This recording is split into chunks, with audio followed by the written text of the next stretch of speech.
Alright. I know it'll fill up. Okay, okay. Listen, He built a wood frame, he dug a hole, built a wood frame, attached the liner to the inside of the wood frame. He's got a But pump and a filter. my instructor is a former supervisor for the JSO and for the state of Like Florida. on the last foot. He said that's as nonsense as they profile the hell out of it. You know.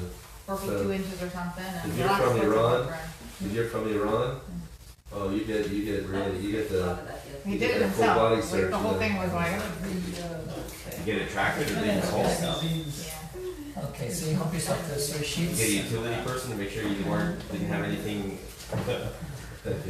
pipe, gas No line. need for that. Formalities. Yeah. Okay, so I Yeah. reprinted the source sheets. I know last week there was didn't work out so well, source sheets, but today there's plenty of source sheets, and I actually reprinted some of the information from last time. So if anyone missed something or wanted to go over something, it's all there. So just a quick recap of the source sheet, just know what you're looking at. The first part of the speech or the talk last time was just to give the sources, how we know there's an obligation to develop our character and to fix our character. So I actually got a new source sheet this week. I just reprinted and took out some stuff, put in some stuff, so help yourself. And that's good too. So that was the first part, just some of the sources, the verse in the beginning, and then, that's the same. And then I brought down against the Vilna Gaon, who has that very powerful line that a person was created specifically in order to fix his characters. If he doesn't, 5 things, thank you. If he doesn't, why live? Excellent, correct, thank you. There are 4 things, 5 things on that list, correct. I should have an editor next time. I'll look it over. Okay, great. So, besides for that, what we did last time is we started talking about the concept of cheshbon hanefesh, of taking an accounting of a person's day, a person's routine, a person's life, and how important that is. Interestingly enough, the book in the Sel, by the way, on this new source sheet, feel free to help yourself on the end, I put a list of some very important Musar works. Right at the end. At the end is the 3rd page. I put a list of 4 Musar works that I make quotes a lot. In general, I think it's worthwhile to be familiar with. So at the end there, right at the end, no, right there, right there, right there, at the bottom. Okay, yes, I wrote them in English. I wrote the name of the work in English. I can probably give you an English, and I wrote the Hebrew word in English letters. So Mesilat Yesharim is probably translated as the path of the just. That's, I quote that one extensively. It's written by the Ramchal, who's the author of Moshe Chaim Luzzatto. It was written in around the 1700s. I realized that actually the most recent. Nothing was written. There's plenty that was written since then, but this is probably the classic. If you had to put a list of the most important Musar works ever written, this would be in your top 3 probably, no matter what you are. So I put them on top of the list there. I'm going to quote it again today. Orchot Tzadikim is a work that was written very much involved with character development and character traits. So very important work. We don't know the author, because he remained anonymous. Very important work. It would be translated as the ways of the righteous, I guess, would be an English translation. The 3rd one's Chovot al-Bavot. That means the duties of the heart. That was written right in the time of the Rishonim, Rabbi Bachya, and then Shari Chuvas. Those are 4 very instrumental, very important works. So I put it there. So just if I quote them or I mention Mesilat Yesharim, I'm going to mention a little bit, so you should be familiar with the names. And if you're looking for material, that's a great place to start with those 4 very important works. Okay, so in terms of Mesilat Yesharim, he says a really interesting thing. He says, closer to the beginning of his work, he writes that imagine you're in this maze. Now, a maze which is like built for people, not the kind you do with a pencil, right? The kind you walk through. And imagine you're going through a maze, and imagine when you get to the end, there's like this high platform where the people who finish can go up on a platform and see everybody else going through the maze. And they can look down and see everyone struggling to find their way through. You can make a right, you can make a left. And you can look up and you can see them, but you can't figure out how to get to them. So if they would call out to you and say, hey, if you want to get here, make a right over there, make a left over there, you would take their advice, right? Why would you take their advice? Because they made it. They've been there. They went through the maze. They got to the winner's circle. They have the answers. So he says, reading Musar works is very much like that. When we read Musar works, we're reading from people who've made it, who've been there, who've done it, who've gotten there. And they're telling you, here's the way to get here. If you want to get here too like us, I'm telling you the way to go. And the one when he writes this whole allegory, this whole mashal, he says this refers to cheshbon hanefesh, taking a daily accounting of a person's life. He says if you want to get there, you want to get to the winner's circle, if you want to get to where you can be successful, actually fixing your character traits, the only way is cheshbon hanefesh, a daily accounting of a person's what he did every day. And if you don't do that, really, he says you're not going to make it. And if you do that, you're going to make it. It's really, we mentioned as one of the tools last time. It's really maybe the most effective tool. We're going to talk a little bit more about it today. But really, it's an extremely important tool to fixing anything. Okay, so we're going to talk about cheshbon nefesh again. Cheshbon nefesh. Let me say things one more time. A daily accounting of what you did, where you're headed, you're improving, going up, going down. Where are the struggles, where are the challenges, where are the victories. All of that goes into cheshbon nefesh, a daily accounting. Okay, so I wanted to read the Mesilas Yesharim with you. It's on the handout. It's on page 2, I guess, on the second side of the first page, right there. And I have a translation even. I don't even know if this translation is accurate, but I'll translate the way I understand it. And we'll see how the Mesilas Yesharim looked at this concept called cheshbon nefesh. He starts off like this. Yes, I'm on this page, in the Mesilas Yesharim paraphrase, right there, that page. Okay. So he says, Inyan has the idea of being careful in what you do. She'adam nizhar b'masav u'vinyan. A person should be careful with his actions and his ways, inyan of his matters. Okay. Kolomar, as if to say, misbone, constantly contemplating, mufakaf, watching, masav v'drachav, his ways and paths that he goes. Hatov v'meim lo. Person constantly examining and watching his paths. Is he doing the right thing, doing the wrong thing? Not just letting it go by autopilot. Levilti, now in his words, levilti azov nafsho, not to leave his soul l'sakanat avadon, to the danger, sakana is danger, of destruction. Don't leave yourself to the dangers of destruction. Chas v'chalila. V'lo yelech b'mahalach regelo, don't go in your habit, ki iver ba'afelo, like a blind man in the darkness. Okay, very powerful words. A person needs to watch over his ways, because if not, you're basically, double expression, blind, going in the darkness. As if blind wasn't enough and going in the darkness isn't enough. You're blind in the darkness. You're double doomed, right? That's his example of what it means to go with your habits. Just whatever, this is what I do. This is my daily routine, my usual approach to life. He calls that danger, and he calls it a blind person walking in darkness. He goes on, and I'll read the next few pieces. V'hinei. A person's intellect will certainly obligate him in this.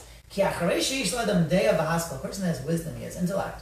When he knows how to save himself, and run away from the destruction of his soul, that's again how we views habit. How can it be? How can he want to hide his eyes from his salvation? He can save himself. All he has to do is do a daily accounting. How can he just let it go and walk to his ultimate destruction? I mean, look at the words, they're very, very powerful. Third paragraph now. There's nothing that is more silly or foolish than this. And a person does this, he's worse than an animal. An animal by nature watches himself from death, watches himself from danger. An animal knows to run away from something dangerous. And here we are in a situation he considers to be quote-unquote dangerous, and we're not taking advantage. I'm going to go to the last paragraph. A person who goes in his life, in his world, believes bonus without any introspection, if his way is good or bad. Hinehu, again another expression, kisuma, like a blind person, going on the edge of the river, asher sakanaso vadai atzuma, who is in great danger. His downfall is closer than his salvation. So not only is a blind person going in the darkness, he's also walking on the edge of a river. Okay, that's how he views a person who simply goes on his normal routine.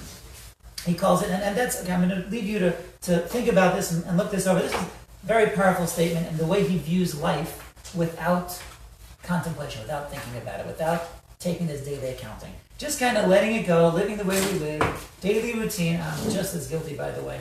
I am equally guilty in this, okay? That's why when I read this, it inspires me once again to think about this. He tells you that a person who lives in his daily routine, his simple approach to life, his regular habits, what he's used to, is in big, big trouble. He's a blind person walking in darkness on the edge of a river. It's like, might as well just add and walk on the tightrope, with your blindfolded. You're going to fall. And that's how he views life without contemplation. So the question I posed this morning is, this evening, is why is it? What is the danger? Why does he view life without thought, without contemplation, without this daily accounting? Why does he view life as such a dangerous place? Why are we in such big danger? What's so bad about the person's situation that has to be so nervous about? So I thought of three issues, three things that put us in danger. And the first one obviously mentions habit. Okay, habit. We are creatures of habit. We live our lives, we have a routine. We have a habit in what we do in our day-to-day routine. Morning I wake up at this hour, I go to sleep at that hour, in between I do this, I do that. We have a routine. We also have habits in how we respond to situations, how we respond to people, how we interact with people. If someone says something to me, I have a habit, I have a way I respond. I don't sit there contemplating, what's the right way to respond? I have a way I respond to this person, this situation. These habitual responses to life and way of living life, if we never examine them if they're correct responses or negative responses, so we may be doing negative responses one after the other, day after day, without ever realizing it. Okay? We act simply out of habit, right? Someone cuts you off on the highway, so we have a simple response, we honk the horn, we yell something inappropriate. We have a system, right? Is that the correct approach? Do we ever think about it, We're in a rush, so we speed up so we can wait at the red light a little bit longer than we would have had to wait other way. Is that a smart approach? Is that a positive? Well, I wouldn't call that a system. The system to me was, our religion is a system. We wake up in the morning, we daven, we do this tefillah, we do that tefillah, we get up, we get, mincha, ma'ariv, we're structured, we're very structured. It's you know the daily routine as well. It's not just response. I was showing they're all in our habits. But you're right, absolutely. Which in a way that's dangerous too, because you get stuck into that routine. Absolutely. And like David said, that's the goal. But we can also be all over the place as well, and still have all the intentions of wanting to have the structure and want to have the habit and want to have all the good nature about us. Right. And and we have to continue to check ourselves to make sure that we're not flying off the derech every single second of the day. There you go. So you're saying a wonderful point. Habit's actually a tool that we can use to our advantage, right? Habit allows us to say if we have a good habit, right? So we can do that all the time and not have to fight every morning to get out of bed because we have a habit. I get up at 6 o'clock. It's good, right? It works. But we have to constantly be rethinking, is this a good habit? Because we may have habits that we think are good that really be a lot better. Right. And we can live that way for the next 30 years, and we just threw 30 years in the, So we have to really be examining our habits. So that's the idea. But absolutely, 100%. You're davening every morning, and your brain is, what are you going to do at work as the words come out of your mouth? That's also, there you go. When you've got something that's habit and it's so rote, you got to work to drag yourself back to you the can tell she went to the prayer workshop. And especially the things that make us feel good as human beings, and as Jews, more importantly. As Jews, we want to always, do the best we can to follow the Torah, no matter what our observancy is, because us that have been taught, certain ways and certain habits and certain rituals, we want to be able to incorporate those in our daily lives, and, and sometimes it just doesn't pan out. That's right. You got to get back on the derech. There you go. So the habits themselves and the routines and all these things, they require this kind of examination constantly. Make sure this is the right thing. Make sure we're doing this right. Because like you said, when you set it in motion, that's what's going to be driving you. So better make sure you got the good motor pulling in the right direction. Should that be like mitzvah? Mitzvah anashim b'mada. Yeah. Yeah. So the Torah speaks a lot about this concept about we just go in the path. Our parents taught us this is what you do. This is what we light the candles. System. There should be thought involved in our lives. Absolutely. So that's number one. Maybe a danger in terms of that. A danger if you don't think about it, you have a habit. There's another element. Okay, and this may be news to people, or maybe you've heard this, but it's really a whole topic in itself. But the human being is made up of two different components. It's made of an animalistic component and a spiritual component. Okay, we have different levels of soul, if you will, or exactly how you look at this, I'm not sure. But we definitely have an animalistic component as well. In fact, it says the reason why man was created last, if you look in the order of creation, man was last, because we have within us everything that was created beforehand. We actually embody everything. That's why when we do good, the whole world has got an improvement. We do bad, the entire world just went down. And everything kind of is based on it. But anyway, we have this animalistic element to us, okay? And that's why when you see certain people, you say, boy, what an animal, right? That's, yeah. I mean, we have an animalistic component to us. And if a person doesn't keep that in check, the animalistic is very, very powerful. Okay, the animalistic component of man is very powerful for a number of reasons. Number one, it's from birth. You don't have to work at it. It's very natural. The spiritual one requires work, right? The animalistic one is rewarded by rewards in this world. This world gives a reward, while spiritual things don't necessarily get rewarded. You need to intellectually reward yourself, right? They're intellectual concepts, right? It's more intellectual. So the animalistic has a certain power and over the human person. So if he doesn't work to overpower that animalistic drive, the animalistic base drives, he will probably be pulled down by nature. And that's why he says, if you're not constantly examining your ways, you don't know who's in charge, who's in the driver's seat, right? Is the animalistic soul kind of guiding your life, or is the intellectual, the spiritual one? And they used to say that spirituality is like gravity, right? There's no staying in the same place. If you don't find yourself growing, you're probably going down. Okay? There's gravity pulling us down. And if we don't see it, that's because we're not paying attention. And if we pay attention, we notice we're going down. And if we're not actively pushing, fighting against the current, so to speak, we're going to be going down. So that kind of goes with that concept. And it goes into a third element, and it may be very closely related to the idea of the Yetzer Hara, the evil inclination. Now, I don't know how you understand the evil inclination or the Yetzer Hara. And I was taught as a kid that it's an angel, or someone sits on this shoulder or sits on that shoulder, or maybe it's in your heart. I'm not sure exactly how we view this, okay? And I don't know if it's not a physical concept. It's a spiritual one. But the reason why I say the word Yetzer Hara, evil inclination, because it's not just a generic kind of force. It's a very specific force. It's just like God knows every thought you have and every action you do. The Yetzer Hara knows every thought you have, all of your life circumstances, everything you're going through, and he's part of you. So he knows everything you know, and he knows maybe even a drop more than you know, and he's actively working to get you to fall. He's actively working to set up traps. Now, what's amazing about the Yetzer Hara is he can catch you without you even realizing it. It's written in one of the books that you will fall before you even know you were caught. You get caught in a trap. Oh, I was caught. You don't even realize you were caught. You fall into a trap and not even realize it. And for this reason, if you look in the Musar works, there are chapters written about Milchemet HaYetzer, the war with the Yetzer Hara. And it's amazing. Like, I'm not in a war. I live my life very well. I get in the war. No, maybe I battle with my, I really should be doing this. I really shouldn't be doing that. How often does that happen, I don't know, a couple times a month. I don't know. How often do we get into the battle, right? I really should, I really shouldn't. I shouldn't eat that last piece of cake. I should, right? How often does that happen? Not that often. Say the Musar works that you are constantly in a battle. You're constantly in a war. And he's constantly working against you. And he's working very specifically to your life circumstance. I'll give you a proof. One of the proofs that I've seen in my life is if you decided tomorrow, I'm going to work on a certain character trait. Well, let's say it's patience. I'm going to work on patience. I'm going to be such a patient person, or you'll see. I guarantee you, tomorrow will be the hardest day you've ever had in your life trying to be a patient person. You'll wake up in the middle of the night 3 times, you'll be overtired, you'll be cranky. Everyone who gets on your nerves is going to double up their efforts. And I say, it's just, by nature, that's what we see from experience. It's 100% tested and proven. Whenever you try, he comes up against you, and that's the proof. And one of the proofs that he exists. He's there. He knows what you're going through. He knows what you're trying to do. He knows that if you're successful, you put him out of business. And he knows he's got to stand up and fight right now, especially. He's going to make it super hard. He's going to want you to say, forget it. And once you say, forget it, he wins. That's the way he wins. He doesn't win by fighting with you every minute.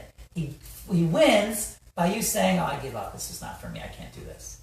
It's not me. Let me try something else. Let me take a break, or depression, all these things. Depression is like he pulls the plug. He just pulls the whole plug out of the wall. Oh, you're depressed. Oh, you can't do anything for a month. You're gone. You're mine. So that's the way the Yetzer Hara fights. He wants a knockout punch. I remember talking to teens when I was in Israel. I was older. I was married. I was working with teens a little bit. They were complaining. They have all these struggles as teenagers and whatnot. And sometimes they fall and then they have a hard time getting back up. And I said, 1 second, you fall to the Yetzer Hara, right? He said, yeah. I said, okay, so what do you feel like next? I feel like garbage.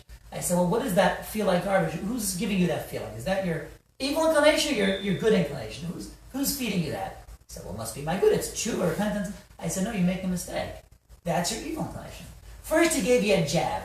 Now he's coming with a knockout punch. If you get all depressed and down on yourself, he puts you on the mat. He knocked you out. You see giving up.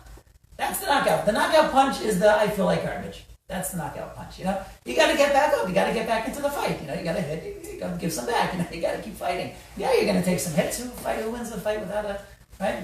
A lot of boxing. Okay, but the point is that's the way it works. It's not like the knockout punch of the Yetzer Hara is getting you out of the game. Not for me. I can't do it. I'm out. So anyway, this is the concept of the Yetzer Hara. There's a constant struggle.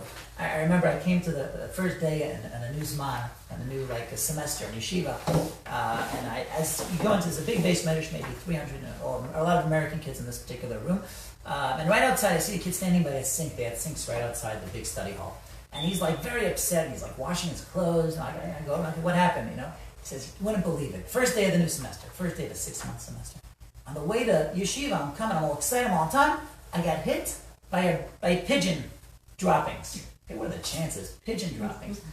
Pigeon dropping, hit by his hat, the jacket. He's all upset. He's washing himself. He's I'm going to go to the dry cleaner. Apparently God doesn't want me to learn today. That's what he says.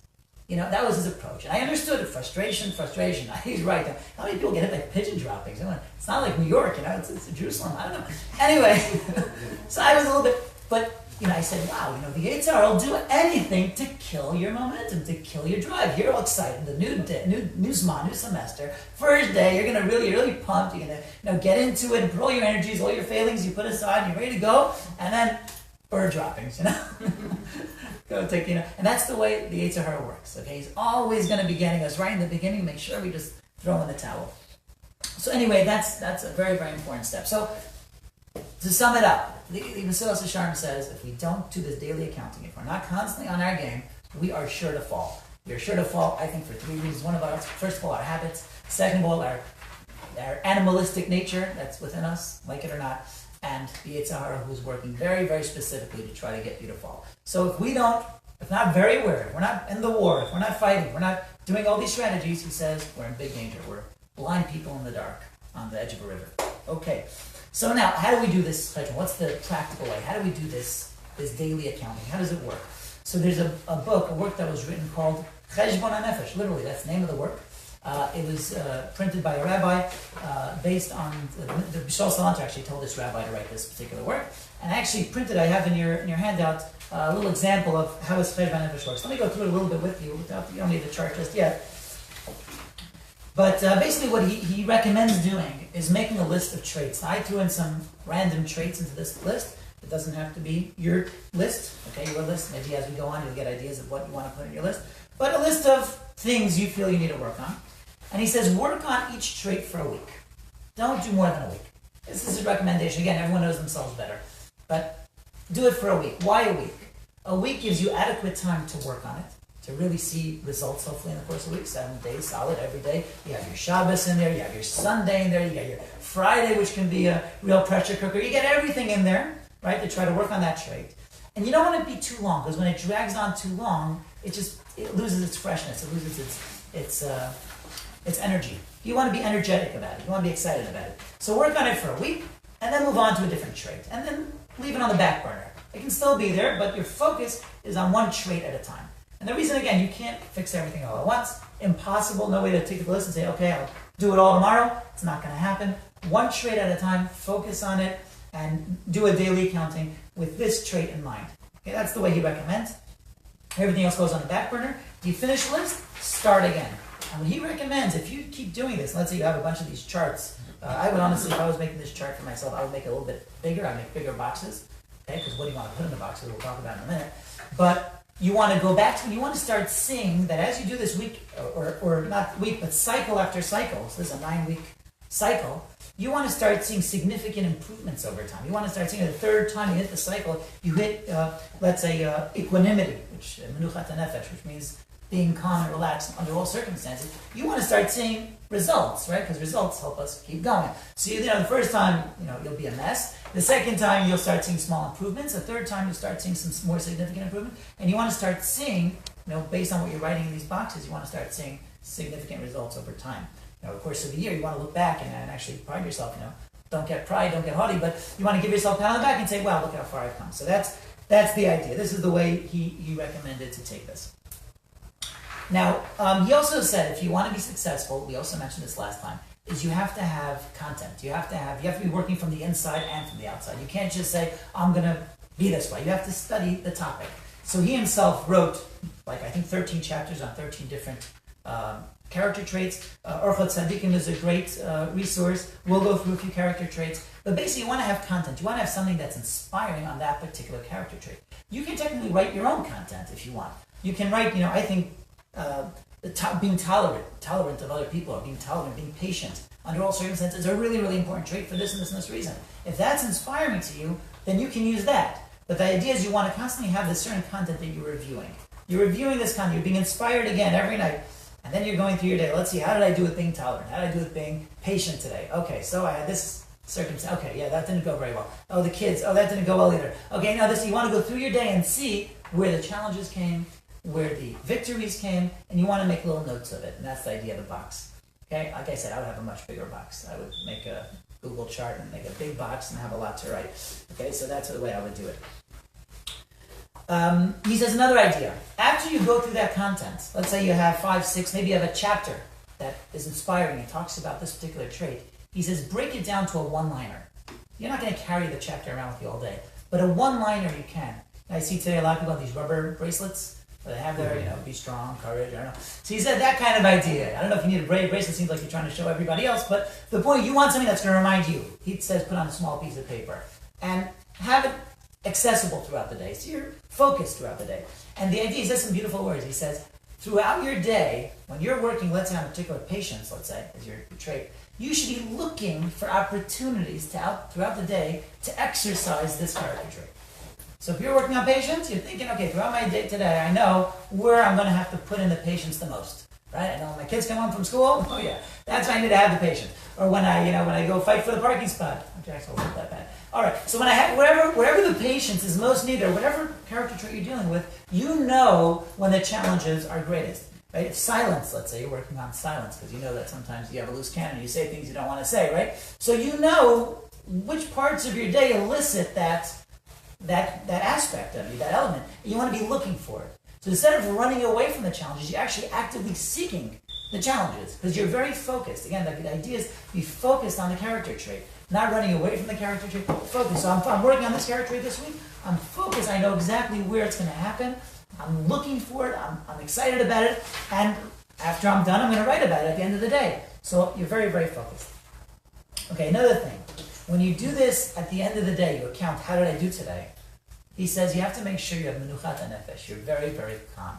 Okay? Yes, this means shutting off the cell phone. Yes, there's no way your mind can be focused. You all know when the cell phone is dinging or ringing or whatever, right? The phone can't. Your mind must be quiet time, relaxed time. You're serene. You can think and you can sit there focusing. How did I do today? What do I need to improve on? How can I make tomorrow better? Where were my struggles? Where was I successful? And where was I not?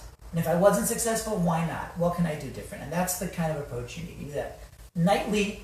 It's a lot of work, right? It's a nightly process. I don't know if it takes more than 15 minutes, okay? But it is a nightly process where you think it through, and then throughout the day you kind of have this way of reminding yourself and kind of anticipating. So it's a personal inventory. Yeah, absolutely. Personal inventory. And it's a very personal thing how it's done. Even the suggestions we're giving here are suggestions. Okay, if you find something else works for you, night's not a good time for you, you fall asleep on the couch, you want something different, you got to know yourself, right? Well, whatever works for you as being your time to make a personal inventory, and again, focusing through the eyes of that character trait. Don't try to take it all at once. It's not going to work. So yeah, you go through your routine, you go through your daily routine. What happened today? And throughout your entire day, you go through all that and see how you did on that particular trait. Now, you may find at first that it's very hard to remember everything you did today. Like right now, if I asked you, tell me what you did today, you may have trouble. I have trouble. Exactly. Was that yesterday? Was that today? What happened? You may have difficulty in this. It's challenging at first. But I can tell you it's only at first. As you do this, you kind of become more focused. And at the end of the day, you become a lot better at being able to savor. They say that the Alter of Kelm, who was one of the greats of all time, he was able to tell you every thought he had throughout the course of the day. He can every thought he had throughout the course of the day, he can tell you can rattle off at the end of the day. So you get in tune to these things. As you start working on, you become great like him. You're focusing on thoughts. You're actually in tune to your thoughts. And you can actually rattle off your thoughts throughout the day. And you can do it. So it becomes easier as time goes on. So yes, at first it's challenging, but that's the way to do it. So over time, it becomes easier. I highly recommend a written log. Okay, I personally didn't find that this chart was that helpful for me. I had the chart in my head, but I actually found that a written log is very, very good, like a diary, or I guess you can do it digitally as long as what? Spreadsheet. A spreadsheet can work. Yeah, you like spreadsheets? You like this? Is great. Spreadsheet for everything. So I like a log. I like to keep a log, to kind of like, I'm working on this trait this week. Here's what I did. Here's what I'm doing. Here's where the struggles are. Here's a word or two that inspired me. Here's an idea that inspired me. How am I going to apply it? I find that to be very, very good. People who take things seriously keep a log. As recently, I was at the gym, and there was this workout. We call him a buff. What do you call it? The guy who's really taking his workout very, very seriously. He was lifting a lot of weights. And he had this little notebook. You see this guy? I do that. It's you. Oh, it's you. You look a little different. Then I converted to a spreadsheet. You're the guy who's lifting 500 pounds. Yeah. So he was doing a lot of weight, and every time he finished, he would open up his notebook and he would write something in, and he'd go on to the next thing. And he had a very clear goal. The guy was lifting a lot of weight. And I can tell he took it very seriously. When you take it seriously, I guess today we do it digitally, but when you take something seriously, you keep a log, and it's just a good piece of advice. Okay. Now, a word about character flaws. Okay, if you do this daily accounting, and daily inventory, and all this stuff, you're gonna find flaws. We were created with flaws. It was one of the things you mentioned in passing last time. People were created with flaws. We all were. We were created with the job of having to fix those flaws. By nature, we're afraid of flaws. Right? By nature, if someone points out our flaw, we get upset. Okay? By nature, that's also a negative character trait, by the way. We don't like to hear our shortcomings. Okay? We don't want to hear. We certainly don't want to hear it from other people. Okay? If we figure it out on our own, that's great. But the concept is that it's very, very important to realize that if you don't know the flaw, you can't fix the flaw. The first step to fixing anything is being aware of it. So long as we think we're perfect, we're just fine the way we are, we won't fix anything. Guaranteed. Guaranteed. It's like, imagine you have a business, okay, and someone points out to you, by the way, you're losing $10,000 every week.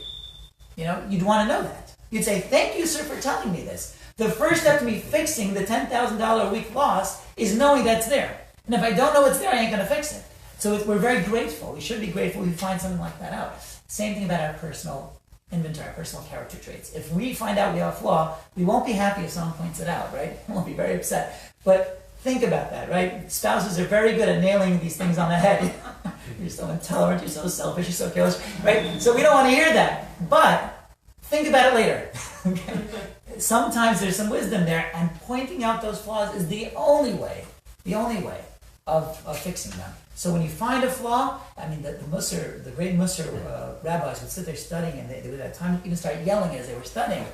And people, they get so excited about what they're reading, and students would say to them, why are you yelling? He's like, if you caught a thief, what would you do? Talk to him quietly. You yell, you catch a thief. I just caught an evil trait I had. I didn't realize it. I'm yelling, I'm excited. So that was the approach. You want to catch the thief. So pointing out someone else's character flaws is kind of a mitzvah. You didn't hear that from me. Just saying. In fact, it sounds funny, but there are groups. When I was in yeshiva, there were these Musar groups that would invite people to come tell them. Love it. Give them Musar. Tell them, what are we doing wrong? MOM, moderation of Musar. Okay. There you go. There's the acronym. There you go. So they would actually invite people, come tell us what we're doing wrong. We want to hear it. Like, when you're open and welcome to it, it's actually a very different experience. So actually, you can go ahead and ask your spouse, tell me, honestly, I want to know. And for the sake of knowing, and they'll think about it, and instead of just being angry, they'll say, now that you mention it, let me tell you. And they might, but it can be done in many ways. But the idea is you do want to find out. You want to find out if you have a certain flaw, because, arrogance is likely to make you not think you have anything wrong with you. Well, arrogance is something wrong, right? And you may have a lot of other traits that we need. We want to know, in other words, okay? Obviously in the right way, and we're sensitive and all that, obviously. But we do want to find out about it. Another thing to know, that just like cleaning, right? So I've been told that, and I clean a lot. As you clean, you start to discover there's a lot more to clean, correct? You start wiping the counter, like, I didn't realize that corner's been sitting there for 6 months, and no one ever, put a rag in there, right? As you start to fix yourself, and you start to work on this trait and that trait, all of a sudden you discover, boy, there's a lot, right? It's like, even a list like this, 9 traits, you might think, boy, 9 traits is a lot. You may discover that no, there's really 25 you want to put in there, and let's put on hold. I need to work on a certain at a time, maybe 9, 10 at a time. You don't want to take on too much at once. But the idea is, as you improve and as you get into this and get into the routine, right, of doing this and examining and all that, you will find that there's a lot more to work on, a lot more elements of your character that need improving. Life also has a way of revealing character flaw. Okay, life does it. Life does it to you. And sometimes, we like to believe that Hashem is helping us along. He puts us in certain circumstances that help us reveal certain elements about ourselves. I had an episode once, and I was living in Israel, and this is an episode I'm not proud of. I'll share with everybody, why not? I was on a bus going from Beit Shemesh to Beitar. I lived in Beitar, which is just over the Green Line. Okay, just over the Green Line, so I was going into, Arab territory every day. Okay, so I was going on a bus, and they used to go through a little checkpoint. Now, the checkpoint was really nothing. The bus would drive through, the soldiers would wave, and we'd go right through. Anyway, one day going home, it's from Beit Shemesh to the Green Line, we were approaching the Green Line, and at that moment, an Arab youngster, 20s, maybe 18, pulled out a knife and started yelling to the bus driver to stop. Okay, now apparently, at the end of the story, it comes out, he was afraid of the checkpoint. He didn't want to have to go through the checkpoint, nervous about the soldiers there. Obviously, he did something not so good, and he wanted to get off the bus and run through the forest. I guess that's the way they get around. Anyway, I didn't know what his plan was. I just see him pull out a knife and yelling something in Arabic. So my immediate response, what's your immediate response, right? I start jumping over seats to get as far as I can away from this guy, and I hover behind a stocky teenager, a 14-year-old kid, and I'm hiding behind him like a coward. Okay? Anyway, the guy gets off the bus, he runs into the forest, and I sit there looking at myself and I say, "You coward. What's the matter with you? What are you doing? He should die. You shouldn't. What is this? What kind of approach is that?" And I didn't have time to think about this ahead of time because this happens within moments. But, I never knew this about myself, that I'm a bona fide coward hiding behind someone else saying, "Here, you take the knife, why should I?" This is terrible. And this is absolute, right? I'm shameful about it, right? But you only discover this through an episode in life that shows you, boy, I didn't realize about myself. I didn't see myself as cowardly, and I saw a lot of other negative traits. This one never occurred to me. So how do we work on that? And it's also a certain amount of selfishness. It's true that halachically we have to look out for ourselves, maybe. But in terms of the approach here, it was something wrong here. Okay? That's not the right approach. No, I'm not proud of that. Right? So life circumstance puts you sometimes, certain circumstances, you start thinking, you know what? I need to rethink that. I need to know that about me. It's very deep in my subconscious. Let me work on it. So only through life circumstances will you discover that. So again, embrace shortcomings, embrace flaws. It's very, very important to discover them. Okay, I do want to go into actual character traits, except it's a huge topic. So I'm going to start with that next time, God willing. Okay, the actual character traits. What I want to do is start going through. I want to break them down into categories. I'm going to give one more tidbit for you to take with you. And we spoke about tools till now. We spoke a lot about tools. What kind of tools you want to use to fix your negative flaws. We spoke about externals having an impact on your internal being. We spoke about cheshbon nefesh, about doing this daily routine. We spoke about learning the topics so you get inspired. One of the things the Bali Musar talk about is the concept of chizuk. Okay, we get chizuk, strengthening. We get inspired all the time. But like we said, inspiration comes and it goes very fast. It fades away super, super quick. There's two things you can do when you get inspired. Maybe you're inspired right now, I don't know. If you are, or anytime you get inspired, there's two things you can do. Number one, make a plan of action right then and there. A plan, I am going to take this inspiration, which is very, very in the air, and I'm going to make it very, very practical, very real. I'm going to do something about it. I'm going to do something from now on based on my inspiration that life is going to be different for me from now on. You have to make it real. The other thing you need is constant inspiration. You can't rely on one inspiration to carry you very long because it won't. It'll disappear within a couple of days, maybe within a couple of hours. Our inspiration we get all excited. We're going to do something big. Peters out very quick. So we need constant inspiration, constant chizuk. They used the word chizuk, they used to say. Constant inspiration. Where do you get inspiration? Well, chazak, right. Maybe you go to a class like this. There's so much today online to get inspired by. Great people in the olden days used to travel far and wide to hear a class. There's a funny episode of Elia Lopian around 60 years ago. He started giving these Musar talks in yeshiva, and they discovered that they can tape record him. And he was amazed by this thing. He started listening to his own classes. He like couldn't tear himself away from hearing himself. There was no internet. That was it. So he listened to himself like, wow, this is great. So you need inspiration, even from yourself. You need inspiration, constant inspiration. So wherever you can get it, try to rafter it, because really, one inspiration will not carry you very far. You need to constantly be inspired. You have someone who's giving inspiration, grab onto it. And now all you have to do is a click of a mouse. There's so much out there. Try to grab a hold of inspiration, because it really keeps us going. Okay, pleasure. Aren't there some other books that you can buy that are? So I put four books over here. These are classics. These are classics. Yeah, but I meant something a little bit more modern.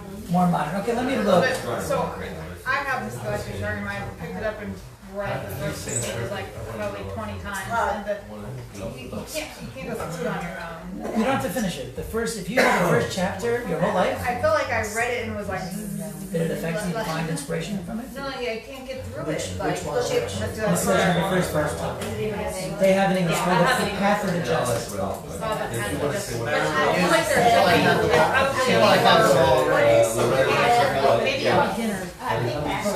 Let me think of, today people are writing everything. I can't tell you that. I read the classes. I should call for my wife. That was amazing. Love it. There are books. And also Chag Sameach. Maybe I'll try to put together. Is your sister Rebecca? Yeah. I met her Sunday. In your library, I'm sure you have. Have you heard of the Ashford shmooze? Garden. The shmooze? And I got to meet her. SHMUZ. So he has audio. He has books. He's fantastic. He had a podcast for He's a us. wonderful young man. There's a Shmooze podcast. Thanks for your Israeli bus. Again. You heard it. I read the Arab letters. MUZ. That's a thrill. SHMUZ. Where'd you write that? So what's the East Jerusalem, SHMUZ. He's very good. I think there's a lot. I'm just saying. I wasn't religious. Easy. It's not easy. You're right. No, absolutely. 10th grade reading level. Let me think about it. Let me go through my library. I mean, the Israeli soldiers got on the bus, let's say between Jerusalem and Dallas. They don't hesitate. They start asking. No, it's a word. It's a job. It's a where am I word. going? It's a I got a little bit of Hebrew. I showed my You can turn it on. American You can turn it passport on. and you know, say that shot Because I've had people who. it's See it stopped? No. Still going? Hey. I've finished.